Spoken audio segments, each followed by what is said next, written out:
நமஸ்காரம். மகாபாரதத்தில் சாந்தி பருவத்தில் மோட்ச தர்மத்தை சேவித்துக் கொண்டிருக்கின்றோம். நேற்று நாம் சேவித்த இல்லறத்தில் இருந்து முக்தி பெறுவதற்கு உதாரணமான ஸ்வர்ச்சலை கதையை குறித்துதான் தொடர்ந்து சேவிக்க இருக்கின்றோம். அந்த அத்தியாயம் தொடர்கிறது.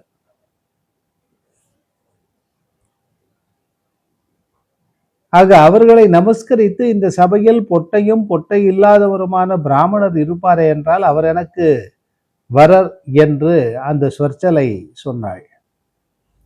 அதை கேட்டு அங்குள்ள முனிவர்கள் ஒருவரை ஒருவர் பார்த்து கொண்டு ஒன்றும் பேசவில்லை. வெவ்வேறான தேசங்களில் வசிப்பவர்களும் ரிஷிகளில் மிகச் சிறந்தவர்களும் பெரிய பாக்கியம் பெற்றவர்களுமான பிராமணர்கள் கன்னிகையை அறிவில்லாதவள் என்று நினைத்து தேவல முனிவரை மனத்திலே இகழ்ந்து கொண்டு கோபித்து வந்தபடியே திரும்பி சென்றார்கள். கன்னிகையான ஸ்வர்ச்சலை என்னும் பெண் தகப்பன் வீட்டில் இருந்து கொண்டிருந்தாள். பிறகு ஒரு சமயத்தில் பிராமணர்களுக்கு நன்மை செய்பவரும் வித்வானும் நீதியில் சமர்த்தரும் உகாபோகங்களின் முறையை அறிந்தவரும் பிரம்மச்சரியம் உள்ளவரும் வேதங்களை கற்றவரும் வேதத்தின் உண்மையை அறிந்தவரும் தர்ம அனுஷ்டானத்தில் சமர்த்தரும் ஆத்ம தத்துவத்தை பகுத்தறிந்தவரும் தாய் தந்தை உள்ளவரும் நற்குண கடலும் ஸ்வேத கேதுவென பிரசித்தி பெற்றவருமான ரிஷியானவர் இந்த வரலாற்றை கேட்டு ஆதரவுடன் கன்னிகையை விரும்பி வேகமாக அந்த இடத்தில் தேவலரிடம் வந்து சேர்ந்தார். உத்தாலகரின் புத்திரரும் பெரிய நியமம் உள்ளவரான ஸ்வேதகேதுவை அங்கே பார்த்து நியாயப்படி நன்கு பூஜித்த பின், தேவலரானவர் பெரிய பாக்கியம் பெற்ற பெண்ணே, இதோ ரிஷி புத்திரர் வந்திருக்கிறார். அறிவுள்ளவர்களில் பெரியவரும் வேதங்களில் வேதாந்தங்களிலும் கரை கண்டவருமான இவரை வரித்து கொள் என்று சொன்னார். கன்னிகையானவள் அதை கேட்டு கோபம் கொண்டு ரிஷி புத்திரரை நிமிர்ந்து பார்த்தாள். பிரம்ம ரிஷியானவர் ஸ்வேதகேது அந்த கன்னிகையை பார்த்து சொல்ல தொடங்கினார். ஏ பெண்ணே, நான் வந்திருக்கின்றேன். நான் இந்த உலகில் உண்மையில் பொட்டையாய் இருக்கின்றேன். எப்பொழுதும் அவ்விதமே நினைத்து கொண்டிருக்கின்றேன். அதுபோல சந்தேகமின்றி நீண்ட கண்ணுள்ளவனுமாக என்னை அறிந்து கொள். பெண்மணியே, என்னை வரித்துக்கொள். குற்றமில்லாதவளே, நான் உன்னை வரிக்கின்றேன். இந்த உலகமானது எந்த கண்ணால் எப்பொழுதும் பார்க்கவும் அடையவும் அதுபோல தொடவும் மனத்தை அறியவும் பேசவும் செய்கிறதோ, எந்த கண்ணால் கர்மங்கள் செவிக்கப்படுகின்றனவோ, எந்த கண்ணால் மனம் சங்கல்பிக்கவும் புத்தியானது உண்மையை அறியவும் செய்கிறதோ, அவ்வாறு ஆத்ம ஞான கண்ணில்லாதவன் பிறவி குருடன் என்று சொல்லப்படுகின்றான். எந்த ஞான கண்ணிருக்கும் பொழுது பார்த்தும் கேட்டும் தொட்டும் மனத்தை அறந்தும் ருசியை அறிந்தும் இந்த உலகம் செல்லுகிறதோ, அதுபோல எப்பொழுதும் எந்த கண்ணுடன் கூடியிருக்கிறதோ அந்த கண்ணானது எனக்கில்லை. ஆகையால் நான் குருடன். அந்த காரணத்தால் நீ இப்பொழுது என்னை வரித்துக்கொள். உலக திருஷ்டியுடன் நித்திய நைனித்திக முதலிய கர்மங்களை நான் செய்கின்றேன். அவை யாவையும் ஆத்ம திருஷ்டியுடன் எப்பொழுதும் பற்றுதல் இல்லாமல் இருக்கும்படி செய்து கொள்கிறேன். காரியமான பிரபஞ்சத்தையும் அதற்கு காரணமான பரமாத்மாவையும் பாவித்து கொண்டு நான் சுமையில்லாதவனும் சாந்தனுமாய் இருக்கிறேன். கர்மத்தை செய்வதால் மிருத்யுவை விலக்கி கொண்டும் வித்தையால் மோட்ச ரூபமும் முந்தியே அடையப்பட்டதுமான அந்த ஆத்ம ரூபத்தை பார்த்து கொண்டும் இந்த உலகில் பொறாமை இல்லாமல் வசிக்கின்றேன். பெண்ணே, உன்னுடைய எண்ணப்படி நீ விலைக்கு வாங்கப்பட்டவள்.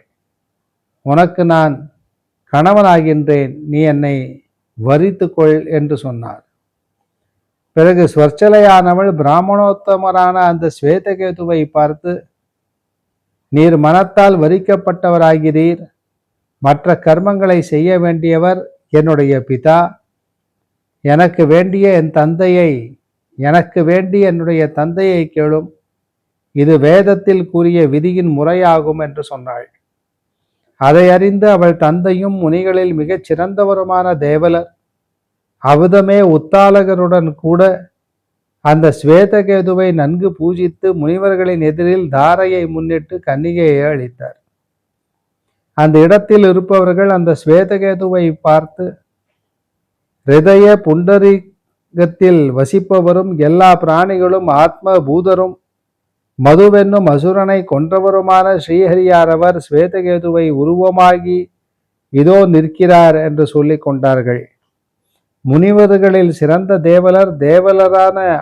தேவரான ஸ்ரீமாதவர் அருள் செய்ய வேண்டும். என்னுடைய இந்த பெண்ணானவள் உமக்கு பத்தினியாய் இருக்கட்டும். உம்முடன் சேர்ந்து தர்மங்களை செய்யும் பத்தினியாக அழகுள்ள கன்னிகையை உமக்கு அளிக்கின்றேன் என்று சொல்லி அந்த ஸ்வேதகேதுவுக்கு கன்னிகையை கொடுத்தார். பெரிய கீர்த்தி பெற்ற ஸ்வேதகேது அந்த கன்னிகையை பெற்றுக்கொண்டு நியாயப்படி விவாகம் செய்து அதில் விதி போல தொடங்கி விவாகத்திற்குரியதும் மிக உத்தமவுமான அனுஷ்டானத்தை முனிகளால் முடிவு பெறச் செய்து கிரகஸ்தாசிரமத்தில் வசித்து கொண்டிருந்தார். கிரகஸ்தாசிரமத்தில் வசிப்பவரும் அறிவுள்ளவருமான அந்த ஸ்வேதகேது மனைவியான அந்த ஸ்வர்ச்சலையை பார்த்து, அழகுள்ளவளே, வேதங்களில் சொல்லப்பட்ட கர்மங்கள் அனைத்தையும் என்னுடைய சகதர்மச்சாரியான நீ என்னுடன் கூட நியாயப்படி செய். நான் எண்ணுகிற எண்ணத்துடன் நான் இருக்கின்றேன், அதுபோலவே நீயும் இருக்கிறாய். ஆகையால் கர்மங்களை செய், நானும் உன்னுடன் செய்கிறேன். அதற்கு பிறகு நீ என்னுடையதென்று அந்த எண்ணத்துடன் அந்த கர்மங்களை ஞானம் என்னும் தீயில் லயிக்க செய்து பஸ்மமாகும்படி செய்ய வேண்டும். இவ்வாறு எப்பொழுதும் உன்னாலும் என்னாலும் செய்யப்பட வேண்டும். சிறந்த மனிதன் எதை செய்கிறானோ அதையே மற்றவர்களும் செய்ய தொடங்குவர். ஆகையால் உலகம் சித்தி பெற வேண்டியும் தனக்கு சித்தி உண்டாக வேண்டியும் கர்மங்களை செய்ய வேண்டும் என்று சொன்னார்.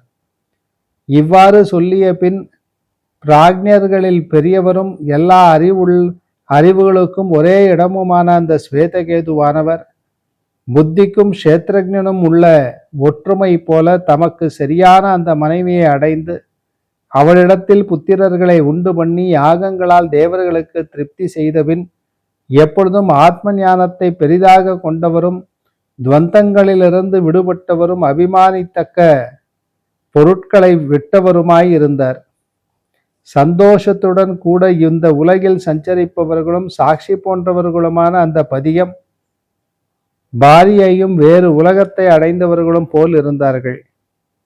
பிறகு ஒரு சமயத்தில் ஸ்வர்ச்சலையானவள் மனைவியான ஸ்வேதகேதுவை பார்த்து, பிராமணோத்தமரே, நீர் யார்? அதை எனக்கு சொல்ல வேண்டும் என்று கேட்டாள். பூஜ்யரும் பேசும் திறமை உள்ளவருமான ஸ்வேதகேது அந்த ஸ்வர்ச்சலையை பார்த்து, நான் உன்னால் அறியப்பட்டவராய் இருக்கின்றேன், சந்தேகமில்லை.